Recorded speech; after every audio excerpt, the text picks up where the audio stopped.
Hey, monsters! Hello, creatures. We've covered the Player's Handbook, we've covered the Dungeon Master's Guide, and in a channel all about covering all the creatures of heaven and hell in the D&D world, do you think we would skip on the Monstrous Monster Manual? Think again. We're gonna go through every single new monster in the 2024 Monster Manual in this book edition of Tip of the Hat. While there was more debate as to the new Player's Handbook and the Dungeon Master's Guide being better or worse than the older ones, I'm pretty confident in saying that the 2024 Monster Manual is just objectively better than the older one. And on that note, real quick, obligatory disclaimer, nobody is paying me to say this. Wizards of the Coast did not sponsor this. I certainly did not mince my criticism of their prior 2024 books. I was not paid to make this video. This video didn't have to be approved by Wizards or anyone else. They sent me a watermark PDF and that's it. Cool? Cool. Moving on. I'll start by covering all the changes as to how monsters work and then go through all the new entries in the dang book. And by this point, you know the drill. There's no way I can put out a video of this length with no B-roll. So, kind of feel bad. I was hoping it would get more of a break for Christmas. Who cares? Human familiar, book comparison. Again, now. Human familiar! Back in the saddle again. Happy New Year. Yes, I read both books back to back again, so la petite mort. I have this one in Spanish. Manual de Monstruos. Ole! Anyway, it's dead. So, first off, what makes this book better than the other one? The first thing is the order. It makes sense how monsters are actually listed in the book. It's all alphabetical order, but you also have categories inside of that alphabetical order. So if you're looking dragons, you have all dragons or most dragons, I believe that all dragons. But then if you go to like A and you find adult bronze dragon, it's also there. But that's not the thing about the order that makes it good. At the end of the book, after all the monsters, there's a section about indexes. What does this mean? Listen up. This is why the book is better. It's not even about the monsters. This is it. 1, habitat, as in where the monster lives. So if you want to run a desert adventure and you want to see all the monsters that live in the desert and own property in fantasy desert working title, you can. 2, creature type, as in all devils or all modrons or all modrons. I still don't know which one is which. Or all the dinosaurs. Yes, they specify. You can just go to that index and find them all hanging out. 3, group, which is even more useful than creature type. This index puts monsters together in a more specific and like make sense way. As in, maybe you're not looking for undead, you're looking for specifically vampires. But like, why would you? They're like 2. No, they're not anymore. There's so many more. In 2024, there are 4 different vampires, and you can find them all hanging out in the group index. And most importantly, this is the best one by CR. Isn't it insane that we couldn't do this before? I have an index of monsters by CR bookmarked in my computer. And now I don't need it because it's in the book, because it's obvious that we needed it. And there's one last index, conversions. You can use this index if you knew the name of the monster in 2014, but you cannot find it anymore in 2024. That's because the name has changed and you can look through this index to see what the new name is. For example, oh man, I was looking for the poisonous snake 2014 and can't find it. It's not a letter P, it's not a letter S. Oh no! Did they get rid of the snake because of woke? Did the 2024 Monster Manual leak just get worse? No. You can check the conversions table and find out that the poisonous snake is now the venomous snake. And it makes sense because it's what it should have been, unless the snake fights you by serving itself for dinner. These indexes are what makes the 2024 version of the Monster Manual just an outright improvement for me as a tool, as something that you actually use at the table. And speaking of using monsters, you do that by reading a stat block. So let's see how that changed. 2025, still not good at segues. Well, stat blocks look like this now. Isn't it exciting? Please contain your cheering. But let's take a closer look. So they have gotten rid of the word typically before alignment, which they had gotten rid of alignment instead. Instead, they've added a little section at the beginning of the book saying, you can ignore this, and I will. There's now a gear section in the stat block, and it's coolest. It's so cool. I'm so happy about the gear thing. Anything listed here at the gear is up for grabs after you kill the monster, just Black Friday style. Or if you steal from it, I don't know. Have fun. Loot is gonna be so much more fun to run and easier, and just easier in general because they have beefed up the treasures section. Like the stuff that is in there. I didn't realize this when I covered the DMG because I didn't have the monster manual, but monsters that have the loot section refer to specific loot. Like there's themes to the loot. Stuff like Arcana, armaments, implements, relics, and you can check those to see what kind of loot those monsters would have based on the theme of their loot. That's cool. That's so cool. Moving on to the fun part. More than 500 monsters. Keep those paws up. The old Monster Manual 2014 had around 450, and this one has around 500. And we're gonna cover all the new ones. Asterisk. So the second reason why I think that this book is just a plain improvement over the old one is that all monsters that are like socialites, you know, monsters that love to party and hang out with their friends and listen to music and hike and other Tinder bio interests, have been given additional stat blocks. I'm not joking, this is amazing. Previously, if you were running an underwater adventure or like a beachy piratey adventure, you had one or maybe two in some obscure book, Sahuagin stat block, for example. And that was it. That's all you get. So what are you gonna do? Are you gonna just have the players fight the same Sahuagin 27 times? No, that's boring. Now, Sahuagin and all of those monsters that are like a culture, right, get a bunch of stat blocks. Just a ton. And what is insane to me is that all of them play super differently and they belong to different CRs for the most part. Continuing on with the fish person example, I don't know why I picked that. There's the Sahuagin Baron, the Sahuagin Priest, and the Sahuagin Warrior. So how many do you get in total in the whole book? Not Sahuagin, again, just all of these like variants of one monster. I literally have not counted because there are so many. I'm bad at guesstimating numbers, but I can tell you it's insane. And I can give you some examples. You get 6 Modrons, you get 4 vampires, I'm so excited. You get 6 Githyanki. Oh boy, goblins come in 5 different flavors, just goblins. Then there's more for hobgoblins and bugbears. And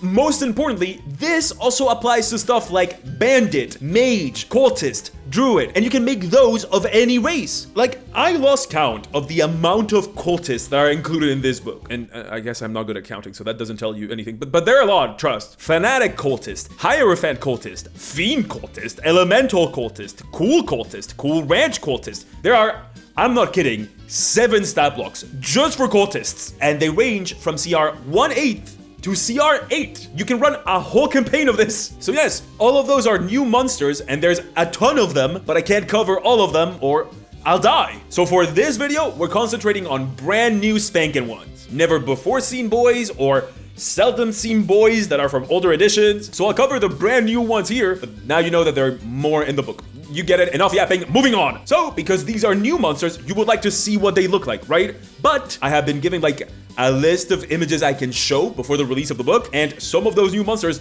are not in that list. That's just the name of the game, it's fine. But, I don't know why I did this to myself, I was supposed to be on break. What if I draw them myself? Yes, I drew the new monsters so you could see what they look like. Do you know how much time that added to this video? Like and subscribe, because what YouTuber does this? One that hates himself, only me. Anyway, enough. New monsters. Animal Lord. What a start. I thought it would be fun to dress up as the monsters, and these were for a Tom Nook costume. Fun and embarrassing. A certain demographic is really gonna like Animal Lords. Can you guess who? Animal Lords are celestials. Yes, that's where that Unearthed Arcana ended up. These are clearly inspired by Archons or Cardinals. 99% of you don't know what those are. And that's good because I like the Animal Lords about 10 times better than those guys. Animal Lords are basically protectors of specific animals. An Animal Lord will defend and look out for the specific animal they embody. Embody, exactly, because these guys look like this. I'm not good at drawing these guys, but I try my best. Animal Lords are said to look like, and I quote, humanoids and the animals that they defend. There's a word for this. The holy furries look like that specific animal, or a furry version of it, but they can also turn into like a massive version of that animal, which is sick. Or they could also be just a normal human, or I guess an elf or a dwarf, with like subtle characteristics of that animal. Animal Lords can be identified by their hyper-realistic glowing eyes, and they also come from the Beastlands, which is the D&D version of where The Lion King was filmed. But they can also hang out in the Feywild and on very rare occasions the Material Realm, and those very rare occasions are your campaign. Like, I don't know, if not enough cats have been neutered and they need the protection of the celestial furry cat, one shows up. As to what animals an Animal Lord can be, you get your usual furry suspects like fox or cat or wolf. But you also get some choice ones. And these are about like 10 times more interesting to me. Like, there's a salmon one. artist rendition. Sorry, I couldn't help myself. I wanted to draw one. Salmons belong to the sage appearance. What's that? Well, animal lords got a lot of love because there are 3 types of animal lord, 3 appearances. There's forager, hunter, and sage. And depending on which one they are, they have different abilities. Like their stat block changes, and that's sick. Like it's a really in-depth monster. I really like it. Forager animal lords are usually herbivores, like bears, goats, deer, bunny girls. But there's also some weirdo ones just for me, like stuff like carps, vultures, and bees. Bees? Bee animal lord. I didn't draw that one, but that'd be cool. Put Beyonce in your game. Hunter animal lord are like 14-year-old boy coded. Stuff like wolves, lions, hawks, snakes, honey badger. Honey badger don't care. Honey badger don't give a shit. And finally, sage animal lords are like the chill ones. Elephants, owls, whales, I love that one. Spiders, I love that one even more. And some strange choice ones like coyote. Coyote. And there's some strange choices that feel like they don't fit, like crow or coyote. Feels like I'm missing some North American context as to why these guys are sages. Americans, pipe up in the comments because these either feel like hunters or foragers to me. And of course, in the sage category, there's the salmon. Is he hot to the people that like this? Comment below. Stat-wise, these guys are, wait for it, CR20. Were you expecting that? I wasn't. Yes, the furries got hands, and they're a perfect example of like the new design ethos for monsters in this book. And that design ethos is about them being 10 times better than the monsters we got before. I feel very confident saying that, you'll see. Oh, it's also a good time to mention that they have beefed up the higher CRs a lot, by which I mean there's so many monsters in the very high CRs, which was not the case in the first monster manual. Like it's much easier now to run challenging adventures for high level PCs or deadly adventures for mid-level PCs, which is what I like to run. Overall, I really like this. Good job. High CRs were basically non-existent before, unless you wanted to use a Tarrasque. Animal lords get magical and legendary resistance. I hate legendary resistance and I don't use it, but it's there for those that do. That's not the cool design part. The cool part is now. It's happening now. In their traits, they have something called lordly presence. When a poor, unsuspecting PC starts their turn within 30 feet of the holy furry, their holy musk inflicts an effect based on if they fail a wisdom saving throw. The DC for the saving throw is 20. So good luck. And this is why it's so cool. The effect depends on whether the animal lord is a forager, a hunter, or a sage. This is why I mean by you get several monsters in one stat block. Foragers have a charm effect, hunters inflict the frighten condition, and sages straight up deal 3d6 psychic damage, and they make everyone subtract 1d4 to all of their saving throws. Sages busted. Salmon furry goated. In terms of actual actions, yes, the lordly presence is not an action, they just do that every turn. In terms of actual attacks, like actual actions, they are also amazing. First up, all animal lords get a melee attack and a ranged attack, all of them. You would be surprised to find out how many really high CR monsters don't have a ranged attack, so they can all be dealt with by video game kiting, like just pelting them with tomatoes from like 100 feet away. The spice of the actual actions comes with their animal spirit attack, which basically consists of them like chucking a spirit against the PC, like some sort of cartoon cat lady. And this deals a bunch of damage and an extra effect. And guess what? That extra effect depends on the appearance of the animal lord, whether they're forager, hunter, or sage. So much of this stat block depends on the specific persona. And it's cool. Foragers get 20 temp HP. Yes, they can do this every turn. Hunters have advantage on all attacks against a PC. Insane. And sages make the target have disadvantage on all attack rolls and ability checks. Once again, salmon is busted. Like, think about it. If you fail the lordly presence wisdom saving throw and get hit by an animal spirit from a sage, you have disadvantage on everything and you subtract from every saving throw 1d4. Salmons are OP and I'm here for it. It's my favorite fish. Oh, and these guys can also cast spells, and sages get 2 level 8 spells more than the rest. All in all, furry jokes aside, love you guys, don't get mad at me. I'm doing this from a place of love. The animal lord is the best stat block I have seen from D&D in a long time. When I design monsters, I think about cool moments in battle that this enemy can bring forward. And I can see so many cool moments being brought forward by the animal lord. I am legit very excited to run one. And I think that's everything. Oh no, I forgot. Cat Lord gets a mention. Okay, so furries might not be my cup of tea, but you know what is? Arch Hag. Just for the job you want, they said. And boy, do I want this bad. I could cry. You don't know how much I love hags. I love hags so much. It's the first monster I ever covered on this channel. And we get an arch hag.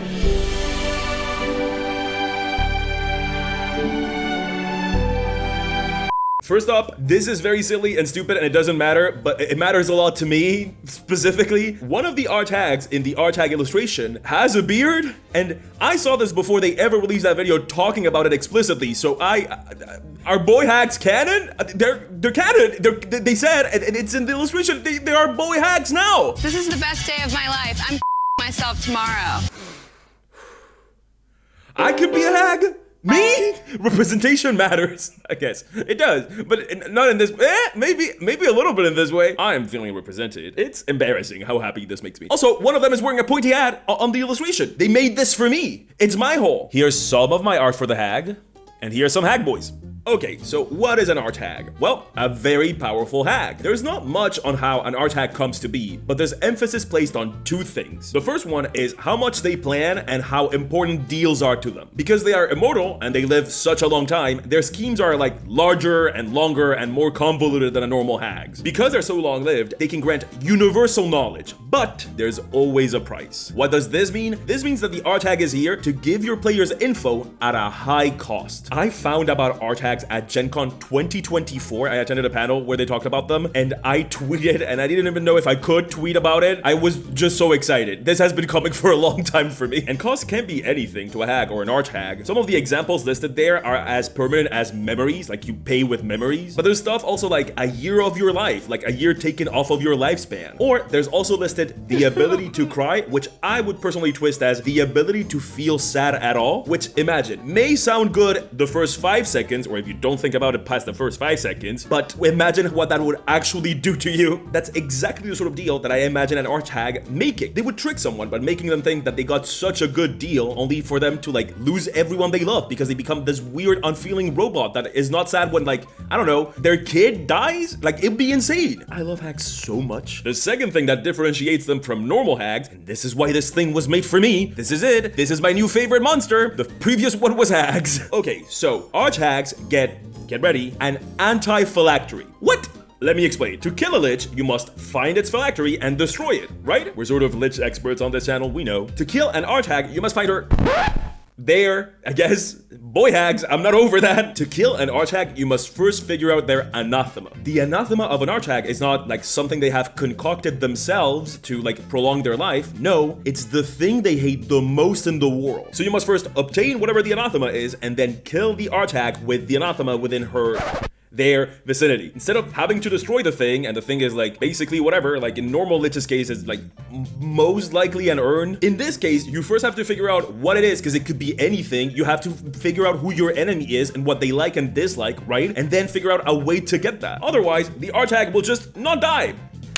It's awesome! It's an entire quest in and of itself. Some of the anathemas listed are stuff like a devil's tear, a gift from the hag's twin, a snowdrop from Mount Celestia, the multiverse's worst pun, or the bones from an arch hag's first love. They wrote this for me. I swear to God they did. Like, imagine fighting a villain that you have fought 3 times before and killed 3 times before and keeps coming back stronger than before, but this time you're brandishing their ex's bones, which maybe you've had to kill, or screaming a pun at the top of your lungs, depending on your DM's flavor of campaign.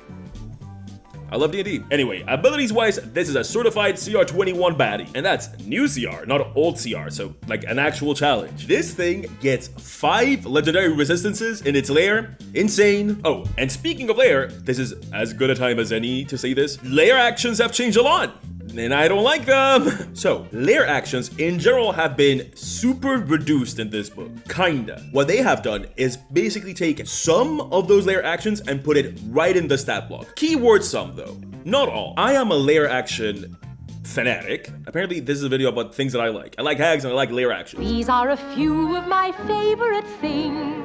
Some of those lair actions that were more active are part of the stat block sometimes, but now lair actions are just passive abilities that are always on. Before, for those that don't know, they change every initiative count 20. So every time you got to 20 on the initiative count, the lair action would change. So you might be thinking, if they put some of the lair actions in the stat block, why is this important? Why is this change bad? Well, I have answers for that. Lair actions, to me, were about keeping it dynamic. Lair actions changed the flow of a fight. Something would happen, like, I don't know, like the lair would fill up with water, and now you had to do something about that. To me, it was a tool to keep battles dynamic. It was not a tool to deal more damage or to give more abilities to the monster. It was a thing that would like change the way that you approach this specific combat. And now they can't do that because they're passives, and anything that is on a stat block, just by merit of it being on a stat block, takes an action, a bonus action, or something. Which is also bad in my opinion, because if you know anything about action economy is like how many actions do the players have versus the monsters or the enemies or whatever. If you know about action economy, you must understand that like it is 99% of the time skewed towards the player's favor. Now, if you're a JRPG dungeon dweller like myself, I mean, a connoisseur of game design, you might want to run a lot of fights, like important fights in your campaign, where it's the players against one monster, and their actions were a fantastic way for action economy to not skew so heavily towards the players. Now, contrary to, I'm not gonna say popular belief, because contrary to some people's belief, they didn't change this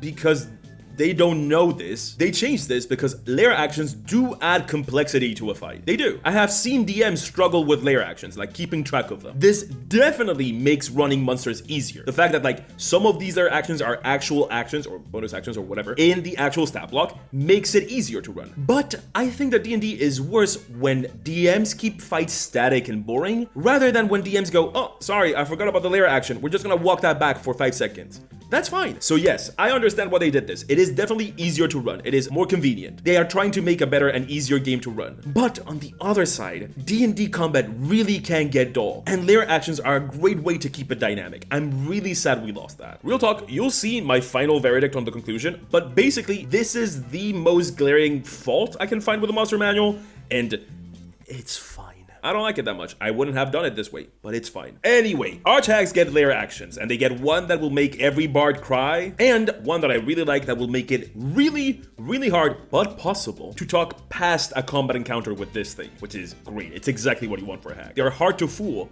but you could. As cool as Cupcake Incident was, if you know, you know, we don't want that every single day. Do you guys know what the cupcake thing was? Comment below if you do. Sprinkle. Anyway, it gets layer actions, an anathema trait, like depending on the anathema, which I love so much. I'm gonna marry that trait. I love it so much. And coven magic. Yes, you're supposed to run this thing with other archags. Terrifying. It also gets both a melee and a ranged attack. Hallelujah. The ranged attack is extremely spicy, and it's where the combat force is. On a dex save 22, yes, 22. This thing hits you for 5d12 damage, half if you succeed, and regardless if you fail or not, you are cursed. While cursed, you cannot take reactions, and the hack can take a bonus action to deal curse damage, 4d6 damage, to all cursed creatures. It's Witch Bolt, but better, cause it's a hag. Also, it deals this damage automatically. No save, no attack roll. It just does it. It's scary. It of course gets spellcasting, but all of the spells are to make this a hell of a fight. None of them are damage spells. And why would you need a damage spell with that ranged attack? I would have still thrown like 1 or 2 damage options just for fun, just if you want to switch it up. But I understand that like 99% of the time she will be clicking that range attack. They will be clicking that range attack because they can be boys now.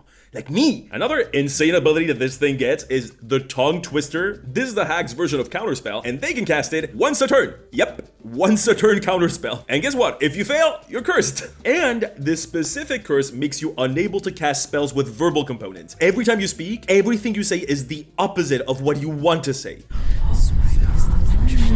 I need you to understand that this is peak hack behavior. As a hack connoisseur, this is one of the most flavorful stat blocks we have ever gotten. Ever. I'm so happy, if you couldn't tell, because I feel like all I've done in this section is scream at the camera. Final thoughts, this thing is disgusting in the most perfect way. I'm the world's #1 hack fan. I don't think that there's a lot of competition for that title. I feel very confident in that, and I love this. I cannot wait to unleash this on my poor unsuspecting players. 10 out of 10.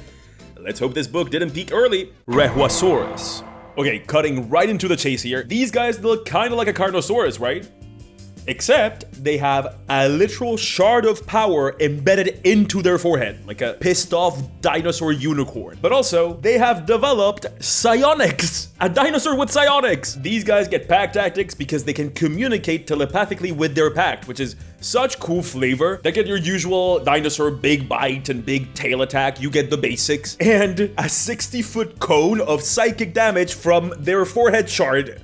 What? And guess what? They are not in the monster manual. Nope, they are in A Time Traveler's Guide to Dinosaur Hunting, the sponsors of this video. This is a 2-book collection to bring to life every single one of your Jurassic World dreams, your Ark dreams, your Turok dreams, and, if you're me, your Dinotopia dreams. You can make D&D Dinotopia with this book, guys. You can make D&D Dinotopia with this book. This is 600 pages of content with a dozen adventures. Yes, 12 adventures, 300 different dinosaurs, from realistic dinosaurs to stuff like the Rhehusaurus, a psionic one, or there's this, but this is 600 pages of content, so of course there's stuff for players in there, like dinosaur mounts, armored vehicles, new primordial spells, you can be a cyborg in this, you can be a psionic focused shard mystic, the bee skin options, tame and ride dinosaurs. You can literally be a dinosaur. They weren't kidding when they said it's the biggest ever dinosaur supplement for 5e. So if all of this sounds fun, the Kickstarter for A Time Traveler's Guide to Dinosaur Hunting is happening right now. Like now, like it's happening now. If you love dinosaurs, or if someone in your group or your life loves them, this sounds like the perfect match to me, so go check out the project in the description. It's the very first link down there. And now that we're good on dinosaurs, let's shift widely in the complete opposite direction.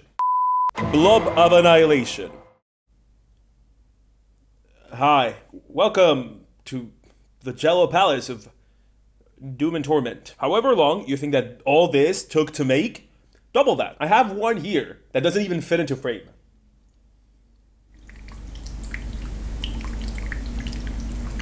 Okay, enough of that. No more of that noise. No more. So, Blob of Annihilation. What a name. So if the whole XZ, Rufflecopter, Rar means I love you and dinosaur vibe that the name of this thing kind of gives off makes you think that this thing is funny, let me tell you, I was right there with you. And we are both wrong. The best way to describe this thing is sort of the heat death of the universe meets Katamari Dynasty. The Blob of Annihilation is an ooze, so now you get it. An ooze like gelatinous cubes and black oozes and other monsters that Final Fantasy stole, I mean, was inspired by. And we got some official art for this one. You wanna see? Yes. Terrifying. And yes, this is another thing in the Titan classification. Once again, Titan is a thing that only the biggest, baddest baddies get, and we have seen a bunch of them get added to that specification, which, good, we barely used it before. It was for stuff like Krakens and Tarask and the A-list of the monster manual. And now we get a brand new one. The Blob of Annihilation forms from pure, raw entropy, apparently a byproduct of the corpses of gods. That's the sickest thing ever. Cool. Apparently, entropy oozes out of the corpses of former gods, and that ooze keeps expanding and swallowing everything in its path, including the corpse of the god itself. And that's why it has that skull in there. That's someone's god. Normally, Blobs of Annihilation just annihilation. Normally, Blobs of Annihilation just chill in one of D&D's 17 versions of space, but sometimes someone thinks it will be like a really fun prank to bring one here, where people live, and that's why adventures happen. But there's one more thing that survives the inside of a Blob of Annihilation, and it's magic items. Do you get it? Do you get it now? Do you get it? You know where this is going. Apparently, there are bounty hunters or treasure hunters that are crazy enough to go inside of the blob to retrieve these magic items. Like, that's their job. They specialize in that. So the process is these treasure hunters hunt the blobs down, locate them somewhere in the D&D multiverse, prepare to go inside the blob, actually do go inside and retrieve one of the magic items that they're looking for, or just whatever they can find. And that's insane. I love that concept so much.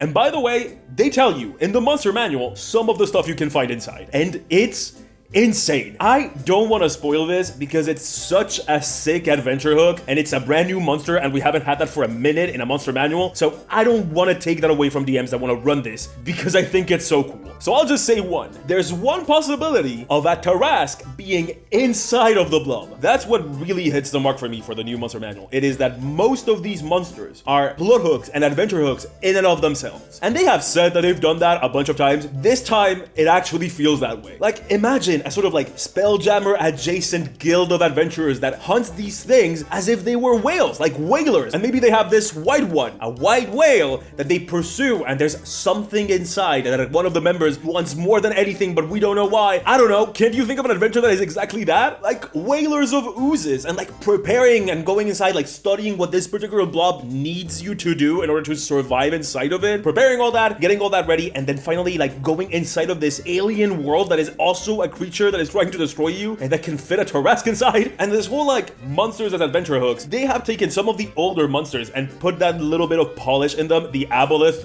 really springs to mind. Like they really polished up the aboleth and made it like an actual adventure thing. Whenever I do like analysis of this, I'm like, I say like the things that I like and the things that I don't like, and I don't have anything negative to say. I always feel stupid.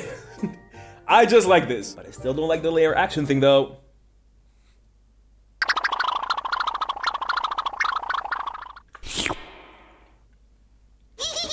Anyway, a little treat while recording. What if I eat the set as I wait? Ooh, spooky.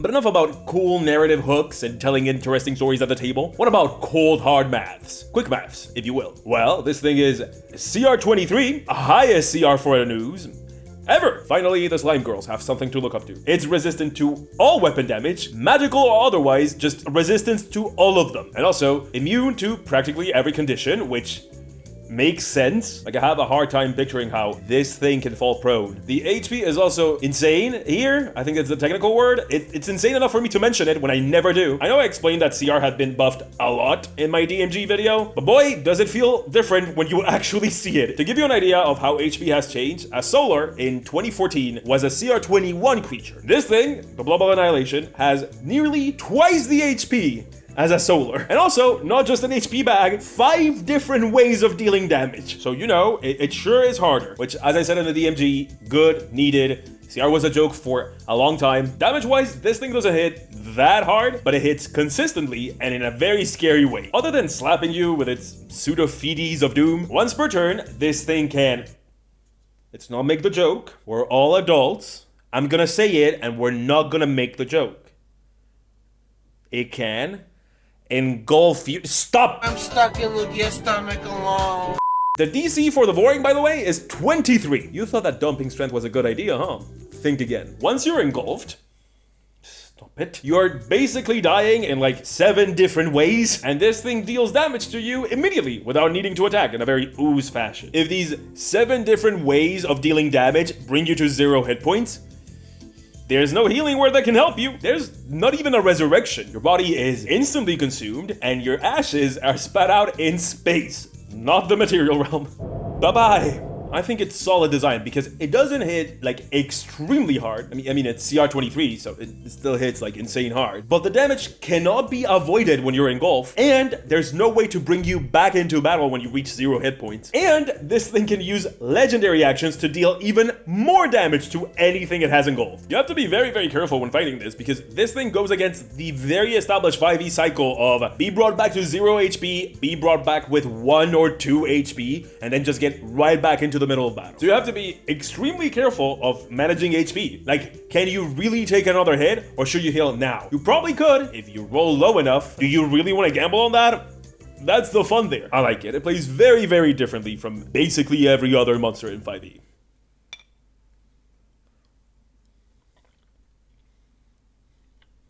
This cooking thing was fun. We should do this more for videos. Colossus.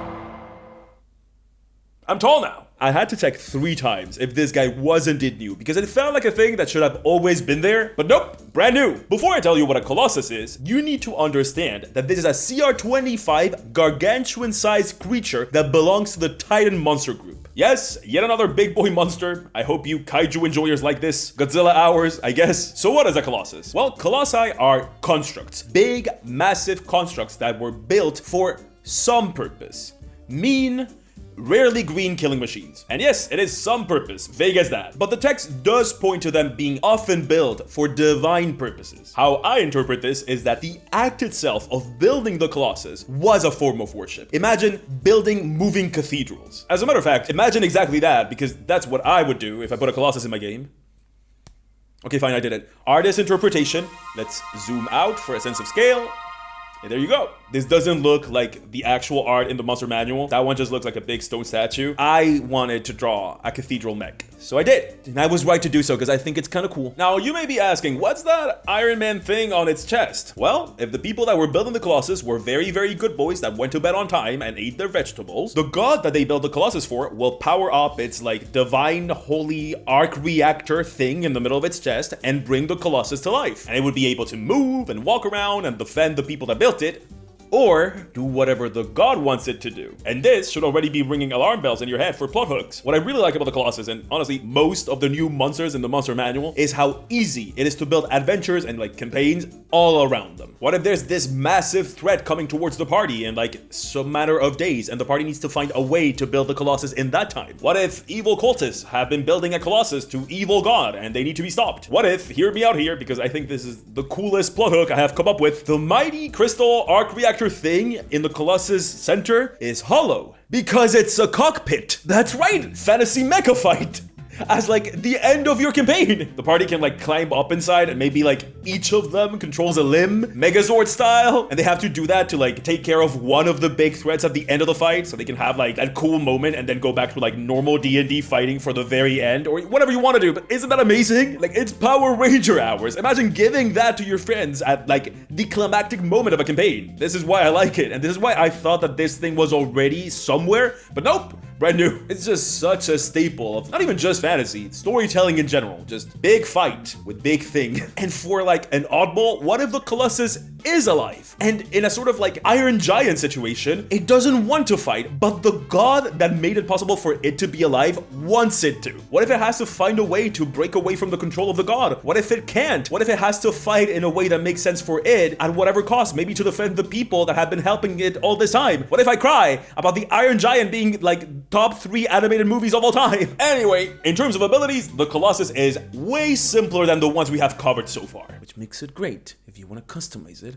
and put your players in it and do a Megazord fight. But there's a specific piece of design here that I want to highlight. It gets a trait that I really like called immutable form. One of the reasons we get awful stuff that feels like just awful as a player, like legendary resistance, is because there are spells in this game that need to not go through, at least not at the beginning of the fight. These are 2-3 outlier spells that trivialize or can trivialize any encounter. And one of those is polymorph. Now, some designers would say, I would say that if 2 or 3 spells trivialize your encounters, those spells need to be changed. And I don't know, but some designers, who am I kidding? Yes, I am that. I'm those designers, and I hate legendary resistance. And I hate those spells. I hate legendary resistance because of the gameplay it creates. It's this awful thing of like waiting and casting spells, hoping that the DM uses a legendary resistance so you can actually cast the game-breaking spell. It's bad. It's not fun to play. To me, it just leads to a bad encounter. Every time. Immutable form, the trait that the Colossus has, just deletes polymorph as like an option in this encounter. It just makes it so that this monster cannot be polymorphed. That's it. No need for legendary resistances. Just this thing cannot be done that. This thing cannot be done that.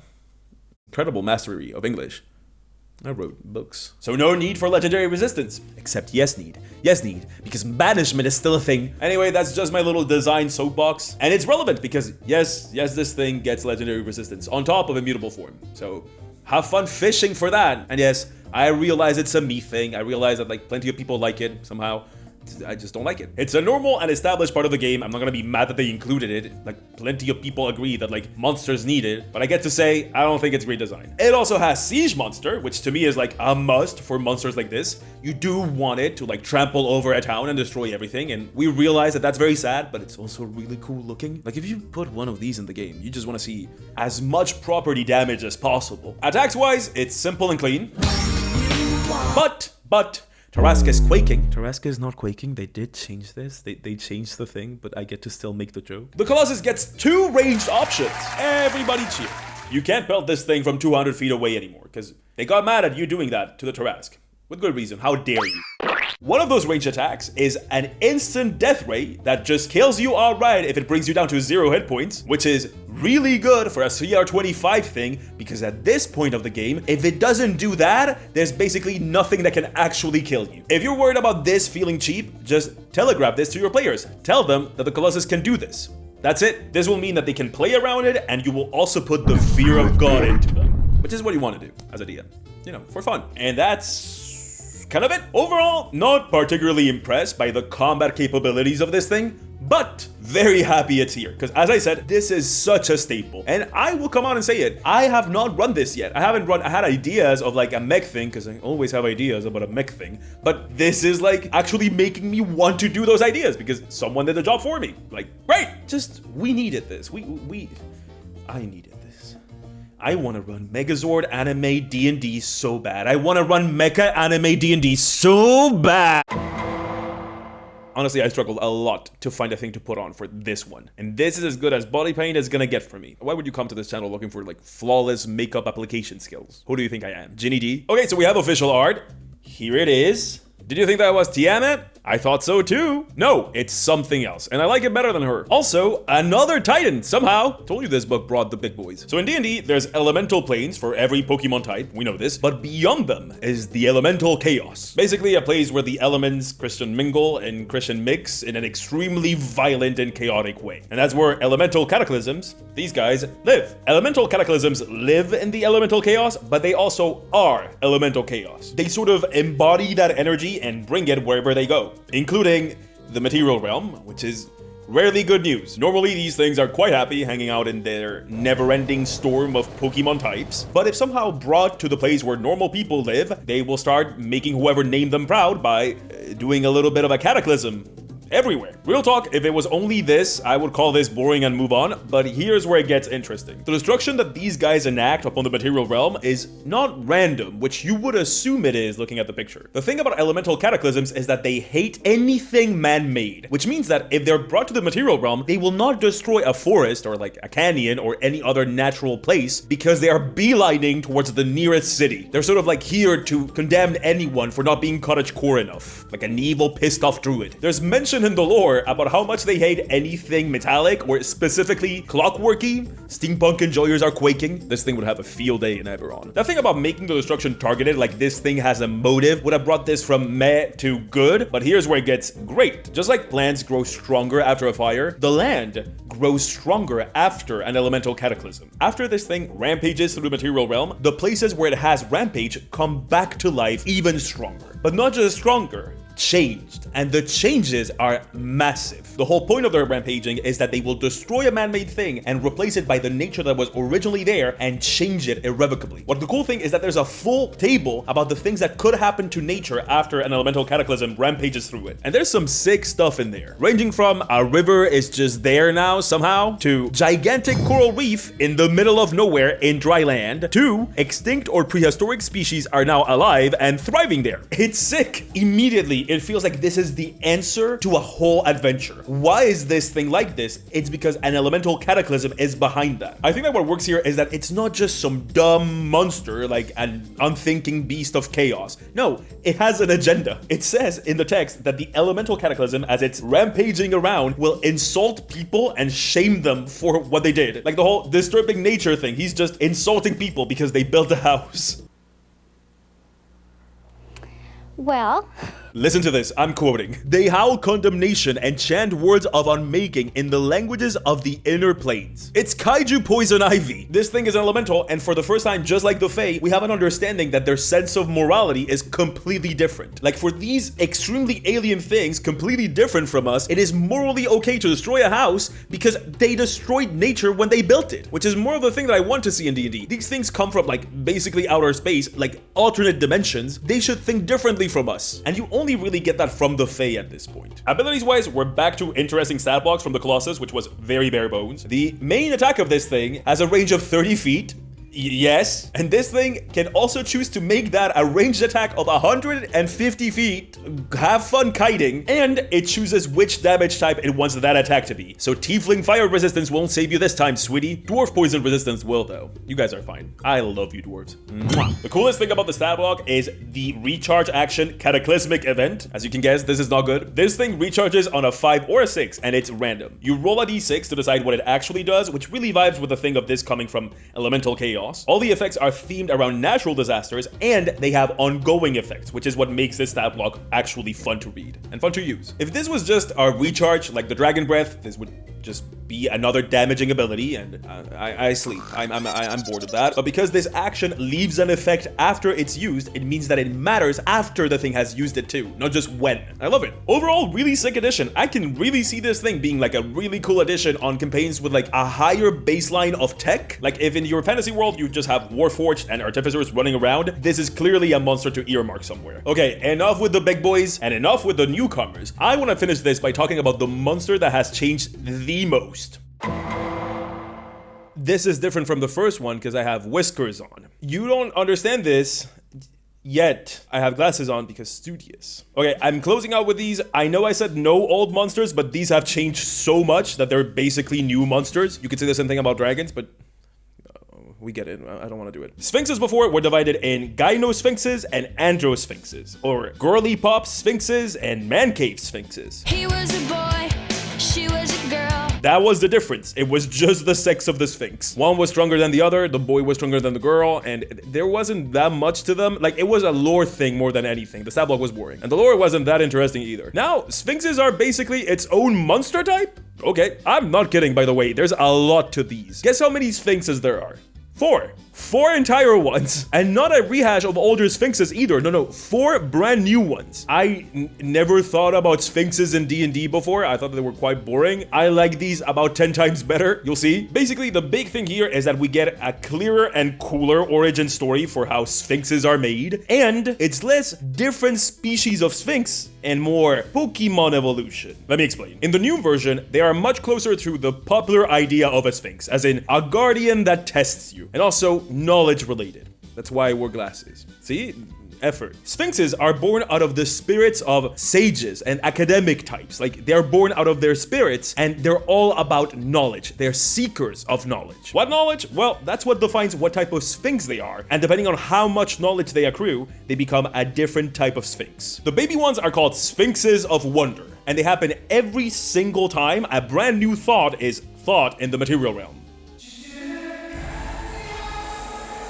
Assassin Guild of Penguins fighting the tyrannical Orca Empire. There you go, we made a sphinx. The first time someone thought, shrimps is bugs, a Sphinx of Wonder was born then, and ever since, that Sphinx of Wonder has been studying. The whole thing is that these guys work by hyperfixation. Sound off in the comments if this relates to you. They just have a specific field of study that they just cannot stop studying. When a Sphinx of Wonder learns a certain amount of things about their specific field of study, they evolve into the next type of Sphinx, and that's how all Sphinxes are made. A Sphinx of Wonder will digivolve into a Sphinx of Secrets, then a Sphinx of Lore, and finally a Sphinx of Valor. What I really think works well about this setup, and they're doing this for most monsters, and I think that it's really smart to do so, this turns monsters into adventurers themselves. Like, the moment that you read about them, you're like, oh, what if this? Maybe you're studying something, maybe you need to find out more about something, and you sort of adopt a Sphinx of Wonder that has the same hyperfixation as you, and it becomes the party's pet, and grows alongside them. Or maybe the party needs information that only a Sphinx can give, and this is a Sphinx of, like, lore, or a Sphinx of valor, and they have to pass their trial, and maybe their trial is combat, or something else. Also, they look really sick to me. You have been seeing them around as I've been speaking, but I made these sketches. They're based on the monster manual, though. They're very colorful. They look like alebrijes to me.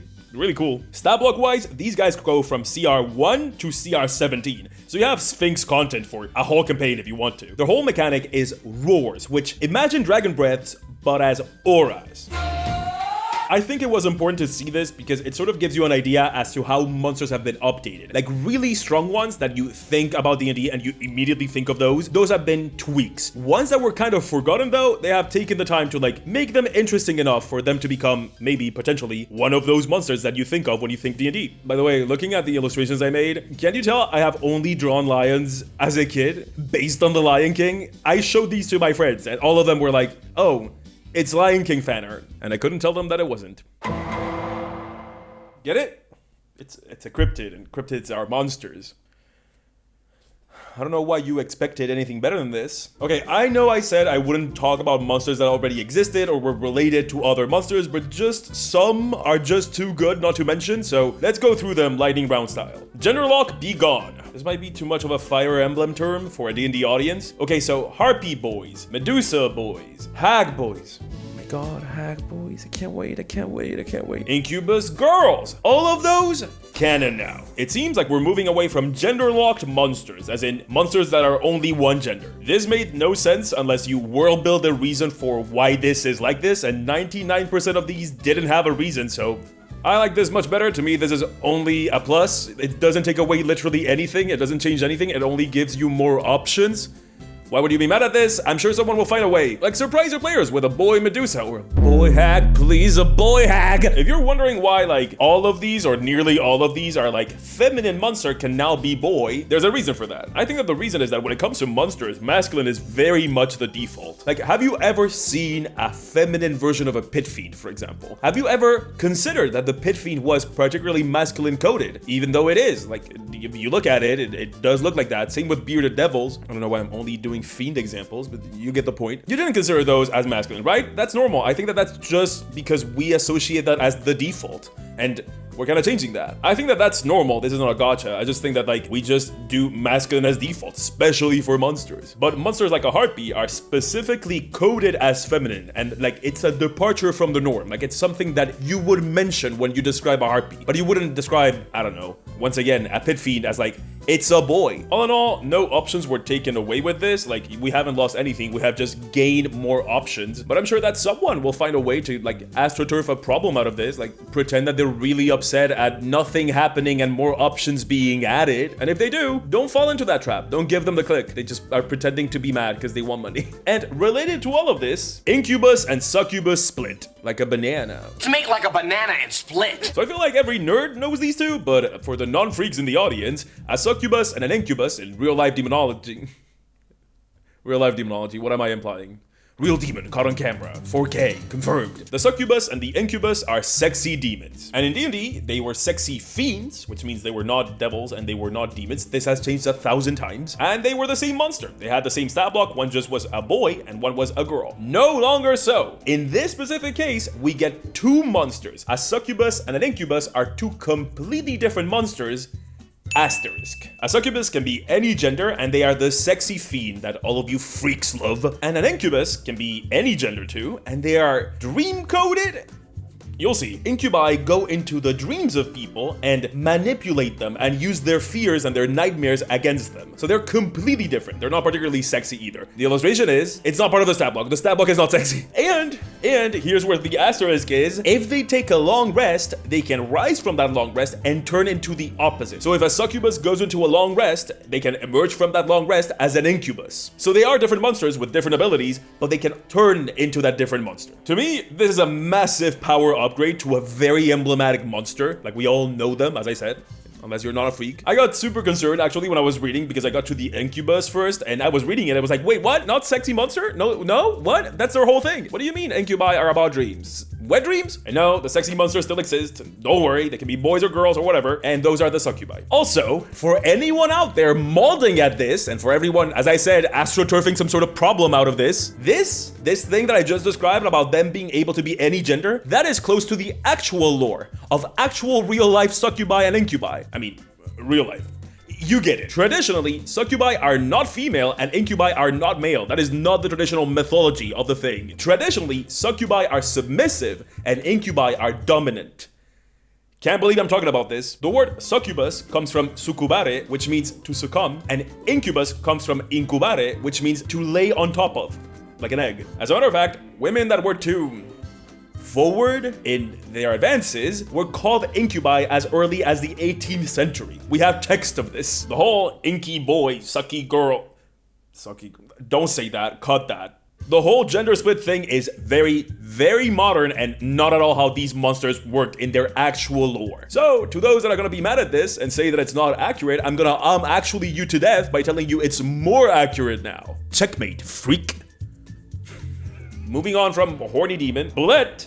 Puppy. Yep, that's it. That's all of it. We get a puppy now. Honestly, I just wanted to show the official art. Look at it. It's a baby. Adorable. Baby land shark. will decimate a whole village. Who doesn't like that? I have no specific thoughts on this. It's good if you want to put a bullet in front of players, but they're too low, or just as a good plot hook. This feels more like a thing where like, oh, you have to calm the bullet by reuniting it with its puppy. And you know, we've all seen movies. We know how that goes. And now you can do that too. Jinnies are neutral now. Yep, Ifriti are no longer evil, Dao are no longer evil, Jinn are no longer good. They're all neutral. I like this better because Jinnies are just the souls of people that were like jumped by the elements in one of the elemental planes. It makes sense that it could be anything, right? But then again, neutral is a specific alignment. I don't know, man. It feels like every single day alignment is becoming like less and less relevant, and we're just holding on to it because chaotic and lawful are like pop culture relevant terms. I get branding, but God. But if you needed extra permission from a book to make a good Ifriti or a bad Jinn, here's your chance. Primeval Owlbear. It can fly. Isn't this crazy? I don't know why it got me so much. The normal owlbear can't fly. Don't worry, they haven't changed it. Oh God, what did they do? It's fine. It's there. As I told you, a lot of these monsters are added versions of specific monsters. These primeval owlbears, the ones that can fly, are supposed to dwell in particularly magical places. It's not said, but I immediately thought of the Feywild. I love this one, and let's try to keep this one under wraps. I think it will be so fun to like get to a table full of veteran players and you put an owlbear in front of them and then it takes off. Rakshasa Petting Zoo. Okay, so going back into the furry dominion, Rakshasa used to be Tony the Tiger demons with impossible to draw hands, and they still are that. But now they can be any animal. We see like a bird next to a tiger and everything in the art. Why not? It makes them feel more like a type of fiend rather than just this is the Tony the Tiger demon fiend. They all keep the inverted hands that make artists cry if you ask them to draw one, which good. Such a specific trait, and I've never seen it anywhere else. It does mean I will never draw one, but it's a cool trait. Kraken traditionalists. Krakens now look like what you think a kraken looks like. Big squid hours. It's less inventive than the toad dragon monster we had before, but also it's closer to the thing that people actually imagine when they picture a kraken, so I think I'm kind of okay with this. It feels like a lateral move, not like an upgrade or a downgrade. Your mileage may vary. Zoo Tycoon. I counted, there are 96 beasts. 96 beasts! Beasts! That's nearly 100 animals for you to fight and for the druid to carry around. I don't have much to say other than that's a lot. I guess good. Go nuts. Oh, yes. I do have one last thing to say. One last thing for animals. Cats have dark vision. And finally, vampire familiar. Yes, this is an actual stat block. It's so nice to finally see human familiar representation in the monster manual. You know, it's a hard job and it's long hours and it doesn't pay at all. And whether you choose to do it because one day you want to turn into a sexy, sparkling undead guy like the vampire familiar, or to unlock the secrets of the universe so that you may one day take over with the power of your own magic like me, or for the chance to learn magical secrets from an eldritch arcane being in the shape of a hat like I did. And it's honestly really touching to see people like me represented on the page of the monster manual, and I feel okay, we get it. Thank you, human familiar.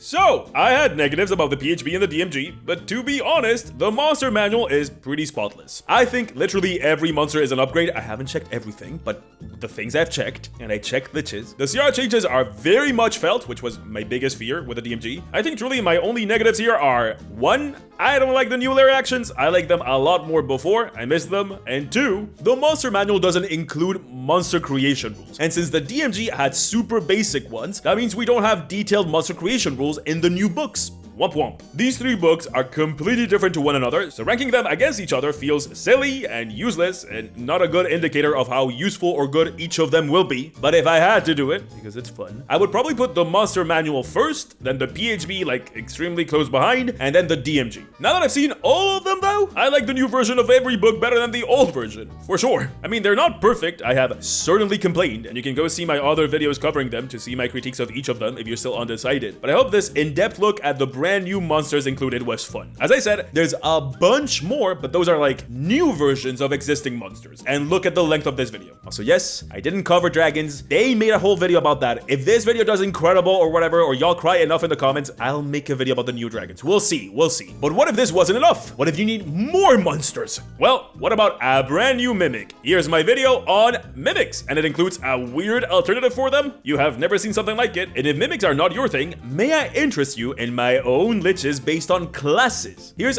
everyone's favorite, the Sorcerer Lich. Go check it out. People like this one. All right, that's it for me. Check under the bed for monsters or manuals.